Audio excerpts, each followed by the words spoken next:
me jugez pas, mais s'il y a bien un train que j'ai jamais pris, c'est celui de League of Legends. Et j'arrive pas à savoir si je passe à côté de quelque chose d'incroyable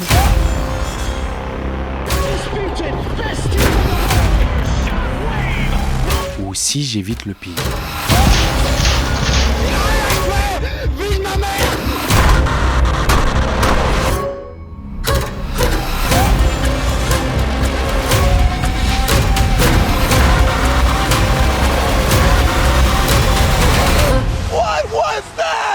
Ok, on se calme. Les connaisseurs, je vous rassure, même vous allez apprendre des choses dans cette vidéo. Et pour celles et ceux qui n'y connaissent rien, vous inquiétez pas, je vais tout vous expliquer. League of Legends, ou souvent appelé LoL, c'est un des jeux les plus joués au monde. C'est le jeu le plus streamé de l'histoire de Twitch, celui qui a la scène e-sport la plus développée, et le jeu qui a inspiré la série animée la plus chère de tous les temps. Bref, c'est un peu le buzz final des jeux vidéo. Mais pourtant, on a fait un sondage sur YouTube pour vous demander un peu ce que vous pensiez du jeu. D'ailleurs, abonnez-vous à notre chaîne YouTube si vous voulez pas rater les prochains sondages. Et sur plus de 8000 personnes, 21% parlent du jeu de manière positive. Le reste, soit ils connaissent pas, soit ils parlent du jeu comme ça. Un jeu addictif, comme une drogue, qui peut détruire des vies, et une communauté toxique où on passe son temps à se faire insulter. Et il y a vraiment un commentaire qui résume tout ça. 6 PC éclatés à mon actif, addictif à crever, tu peux enchaîner 10 wins, si tu loses une game, c'est la seule dont tu vas te souvenir et ça va te pourrir la journée. Ouais, en gros, c'est le meilleur jeu du monde.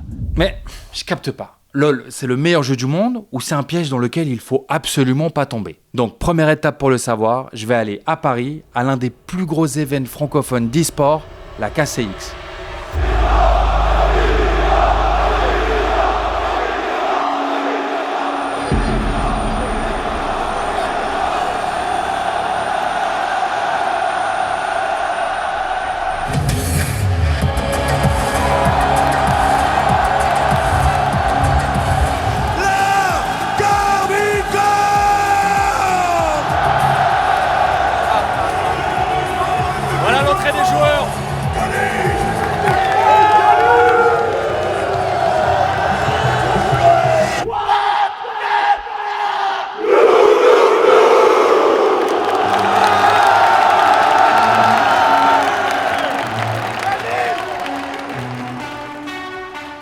Lui, c'est Kameto, l'un des fondateurs du club e-sport, la Karmine Corp.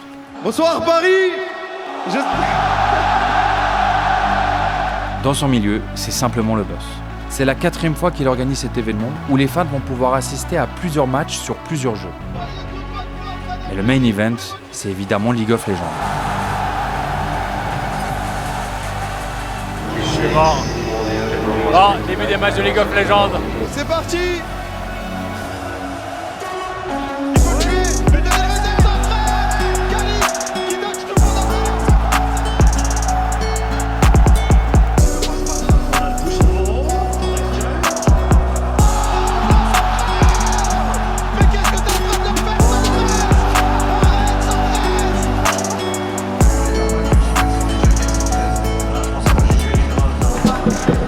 Je capte rien. Alors, à mon avis, il y en a beaucoup d'entre vous qui captent absolument rien au jeu. Et je vous rassure, c'était un peu mon cas au début. Du coup, je suis allé demander à la communauté LoL de m'expliquer le concept. Je vais essayer de te faire ça à la bien. C'est un combat entre 2 équipes de 5. C'est 3 lanes, 2 jungle, 2 nexus. Le top, il y a un mec. Le mid, il y a un mec aussi. Au bot, il y en a 2. L'ADC et le support. Et le 5ème, c'est le joueur Dans clé la jungle, qui va justement. gank les autres lanes pour leur donner l'avantage. Le premier qui arrive à voler le nexus de l'autre, il gagne la base. Bon, je crois que le plus simple, c'est que je vous explique. C'est un jeu où 5 joueurs affrontent 5 autres joueurs en temps réel. Chaque joueur a une position précise et un perso qui a des pouvoirs uniques. Le but, il est simple, détruire la base de l'équipe ennemie. En gros, c'est une sorte de jeu d'échecs, sauf que t'as pas 2 minutes, mais une fraction de seconde pour prendre des décisions. Tu peux choisir un champion parmi plus de 160 personnages et ils ont tous 4 sorts. Donc ça fait plus de 640 techniques possibles. Une game dure environ 35 minutes. Et si t'es pas ultra stratégique, ultra précis et ultra coordonné avec tes coéquipiers, c'est la défaite. C'est ce qui en fait l'un des jeux les plus durs, les plus exigeants, mais aussi et surtout l'un des plus fascinants à suivre.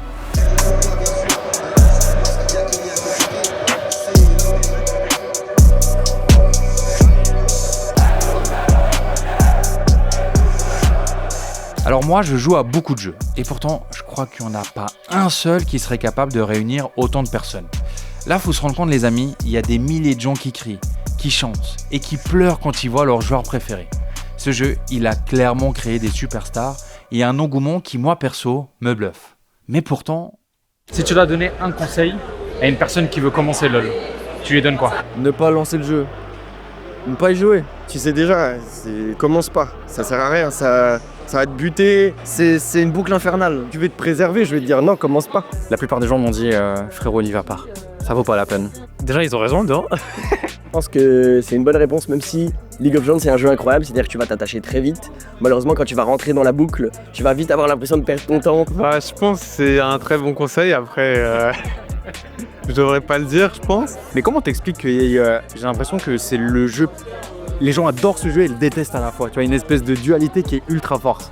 Bah parce que l'air de rien, maintenant que le jeu a pas mal d'années, il a atteint d'un degré de perfectionnement dans les meilleurs joueurs et les meilleurs plays que l'air de rien, quand on regarde ça et qu'après on essaie de cliquer sur sa souris, il y a une frustration qui est horrible. Et c'est un des jeux les plus frustrants à jouer parce que l'air de rien, ça pardonne peu.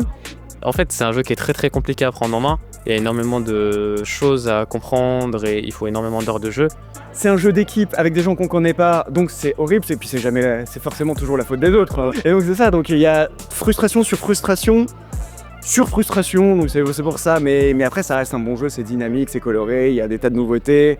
Maintenant, c'est quand même un jeu en ligne, avec des gens pas très sympas des fois. Et donc je sais que des fois j'ai des connaissances qui s'y mettent au jeu et tout, et ça peut être très difficile, surtout pour un débutant. Comment t'expliques que c'est si intense sur LoL? Comment t'expliques que tu vois que ce truc il est si fort? En fait, si tu veux, il y a trop le truc d'ego. C'est jamais de ta faute, c'est jamais de leur faute s'ils sont nuls, tu vois, ils se remettent jamais en question. Je demande trop à mes potes d'être bons, tu vois, d'être aussi bons que moi. Suffit d'une erreur, ça va me faire péter un plomb. Tu sais, si tu vas sur 20-30 minutes de game, tu sais, tu t'es donné tout, et puis t'as un gars qui te pourrit ta game, tu vas lui insulter sa mère, tu vois. Mais... Toi tu le fais? Hein? Tu le fais? Moi, tu me connais, je suis un bon, moi. Non, Sarah, moi, je suis plutôt calme. Vu que moi, je suis nul, a priori, bon, c'est plus moi, les gens, ils m'insultent, tu vois. Quand ils m'insultent pas, je suis content. J'ai un peu dit des dingueries. Jamais trop hard, tu vois, mais bon, il y a des exemples, t'as dit quoi? Mais des fois, je m'amuse à écrire NTM, FDP ou tu vois, des trucs comme ça. Quand tu lances le jeu, tu sais qu'il y aura ça, tu vois. Et t'acceptes qu'il y aura ça. Alors, qu'on soit d'accord les amis, il y a vraiment énormément de jeux qui peuvent te faire rager. Et je veux pas uniquement pointer du doigt League of Legends, mais c'est vrai que des clips de joueurs qui pètent un plomb, il y en a beaucoup sur internet. Mais ferme ta gueule! On n'en peut plus, connard! Je vais la solution, je vais te la fermer ta crise de gueule! Y'a rien dans ma vie qui est nul, mais depuis que je joue à LoL, c'est trop nul, frère! Je m'énerve pour rien, je suis tout le temps, je suis aigri, je suis triste, alors qu'il y a rien d'autre, frère! Tout ce que j'ai rêvé d'avoir, je l'ai eu, frère! Je joue à LoL, tout s'effondre, frère! C'est comme si j'avais plus rien! Ce clip de Kameto, il a vraiment beaucoup tourné, et il soulève une question importante. Si le jeu te fait autant de mal, pourquoi t'y retournes? Bon, Arthur, je suis tombé sur une vidéo que tu as mise sur ta chaîne YouTube. Ta vidéo, elle parle d'addiction, elle parle de dépendance, quoi. Tu as utilisé plein de mots là-dedans. Concrètement, c'est quoi ta relation avec ce jeu? Ma relation, elle est assez ambiguë puisque j'ai commencé à jouer en prenant énormément de plaisir. Et c'est vrai que ça avait pris une tournure un peu bizarre. À un moment, j'avais dépassé, on va dire, le stade de simple jeu et je l'avais un peu mis au centre de ma vie. Alors que c'est censé être une activité, un plaisir, ou quelque chose en tout cas qui nous complète en tant que soi, mais pas qui nous remplace. Le plus gros, c'était le soir, où vraiment, à ce moment-là, quand je rentrais le soir, il n'y avait pas d'école, il n'y avait pas de devoirs, il n'y avait pas de famille.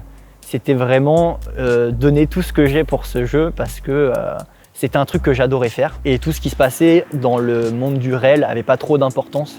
Dans toutes les situations, j'allais prioriser League of Legends à autre chose.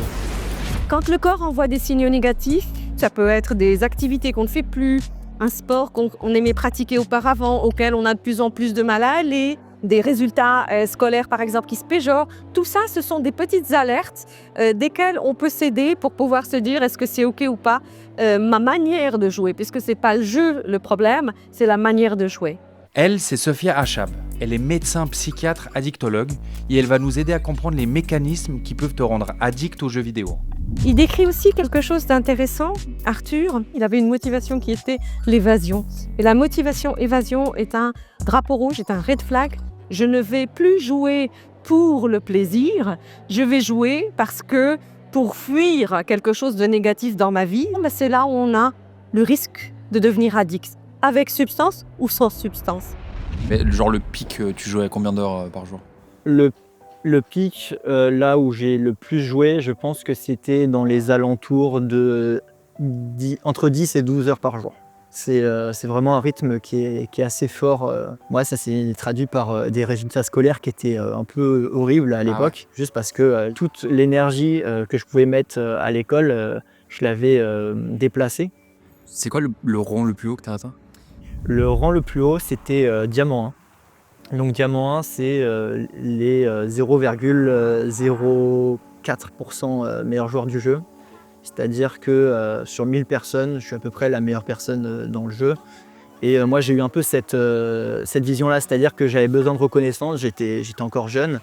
Et donc, par l'intermédiaire des victoires et de mes réussites sur le jeu, je me construisais en quelque sorte. Et ce qui s'est passé, c'est que quand j'ai atteint ce palier, ce prestige, à ce moment-là, je me suis dit, si League of Legends disparaît, que reste-t-il de moi ? C'est vraiment quelque chose qui peut être identitaire, hein, d'être un bon joueur, d'être quelqu'un qui est renommé et bien classé, et pouvoir se maintenir à ce niveau-là, tant que c'est pas ça que vous allez aller chercher comme besoin. Si jamais vous sentez que votre jeu commence à être motivé par un besoin de prouver, besoin d'améliorer l'estime de soi, besoin d'améliorer l'humeur, besoin d'oublier, et que ça devient répété comme motif de jeu, là c'est un red flag. Et maintenant, à quel moment tu as arrêté? C'était à combien de mois, années? Alors ce qui est intéressant, c'est que j'ai arrêté il y a 1 an, mais en fait ma tentative d'arrêt était bien plus forte que ça. J'ai essayé d'arrêter il y a peut-être 2-3 ans en fait, mais j'avais jamais réussi à le faire puisque c'est un peu un danger qu'on prend de sortir de ce jeu-là, puisque c'est notre identité. C'est super dangereux de sortir de notre identité pour faire autre chose dans la vie, parce qu'on va aller dans des zones d'inconnu. Et League of Legends, c'est ce que je connais, donc forcément, ça donne envie de rester là où je suis. Pourquoi LoL? Pourquoi League of Legends? Pourquoi pas FIFA, Rocket League? Il y a plein d'autres jeux. Oui. Qu'est-ce qui fait que LoL a pris cette place de dingue? Il y a des composantes qui sont liées au jeu. Donc si on aime par exemple des univers de jeux en game design qui sont très agréables, dans lesquels on peut découvrir, s'il y a aussi la composante customisation, personnalisation, c'est-à-dire mon personnage, c'est le mien. C'est celui dans lequel j'ai acheté des choses ou alors j'ai gagné des items. Et du coup, c'est le lien, on va développer un lien émotionnel encore plus fort avec ce personnage. Ce sont tous ces éléments-là qui, effectivement, vont rajouter de la dopamine, et puis c'est ce qui va amener au mécanisme d'addiction potentiellement. Là, tout à l'heure, tu me disais j'ai arrêté de jouer il y a 1 an, mais tu avais essayé 2-3 ans avant. Je ne savais pas si tu me parlais de cigarettes, de jeux vidéo, de drogue. Pour moi, c'était une drogue. Pour quelqu'un d'autre, ça sera peut-être différent. Ce sera peut-être un moyen de décompresser, un moyen de profiter du temps, de la vie, de ressentir certaines émotions aussi. Pour moi, c'est un peu comme tout, comme du sucre. Moi, c'est l'exemple que je préfère, l'exemple du sucre. En soi, le sucre, c'est pas un truc qui est dangereux. Ce qui est dangereux, c'est juste la quantité et la place que tu mets au sucre dans ta vie. Et League of Legends, c'est un peu pareil. Mais pour moi, j'étais arrivé à une phase, un moment dans ma vie où c'était quasiment une drogue. Qu'est-ce qui se passe concrètement dans notre cerveau? Est-ce qu'on est un peu shooté quand on joue? Alors, shoot, j'utilise ce terme-là parce que c'est une sécrétion particulière de dopamine. C'est très très intense sur un court laps de temps, comme le serait un shoot de cigarettes, de cocaïne, toute proportion gardée bien entendu, avec des petits pics de temps en temps qui vont être gagner quelque chose, acheter un skin. Et ce sont des récompenses qui vont s'ajouter, qui vont faire que je vais continuer à jouer pendant plus longtemps que ce que j'avais voulu initialement. Et aujourd'hui, tu joues de temps en temps ou pas? J'ai repris League of Legends, mais je joue plus qu'une fois par semaine. Et je pense que vraiment c'est une question de quantité, et la quantité que je mettais dans le jeu a été réellement mauvaise, la quantité en heures. C'est un peu comme les gens qui se mettent des règles de ne pas fumer un paquet de cigarettes pendant la semaine, mais qui vont se permettre d'en allumer 1 ou 2 le week-end. En soirée, ouais. C'est ça. Et je me sens super bien, quoi.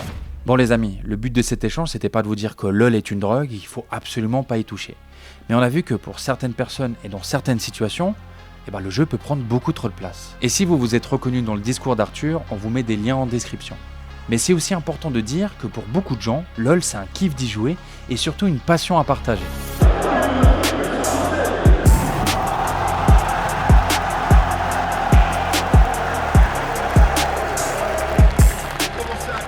Comment tu vois le truc ici en Europe dans 20 ans? Je pense que ça va être aussi big. Ah ouais? Ouais, je pense qu'on prend le train très en retard. Je pense que là, on est tous en train de prendre le wagon. La Carmine a choqué l'Europe et va continuer à le faire. Là, je vois déjà, on a des supporters qui sont très ressemblants à tout ce qui est un peu foot. Vraiment, c'est ultra, où les gens, ils ont des drapeaux, des pancartes, des affiches, ça hurle, il y a des chants, il y a des ceci, il y a des machins. Je pense que dans 50 piges, ce sera encore plus le bordel. Les événements comme le KSX, ça donne tellement de crédibilité à l'e-sport, ça fait ressentir des émotions. En fait, quand tu regardes le KSX, quand t'es dedans, quand tu le vis, t'es en mode, c'est ça l'e-sport. Donc là, les gens, ils regardent un jeu vidéo, ils sont aussi heureux. Et en fait, c'est ça l'e-sport. Je me réjouis de vous lire en commentaire de comment vous donner un peu votre avis et tout. Moi, je trouve ça bluffant et ultra impressionnant que des gars qui étaient posés dans leur chambre à jouer à des jeux vidéo finissent par remplir des stades comme ça. Comment tu peux critiquer ça? Alors, il y a plein de bons côtés et de mauvais côtés dans le jeu. Mais là, typiquement, c'est fou, c'est incroyable. Moi, je suis bluffé. Je suis bluffé.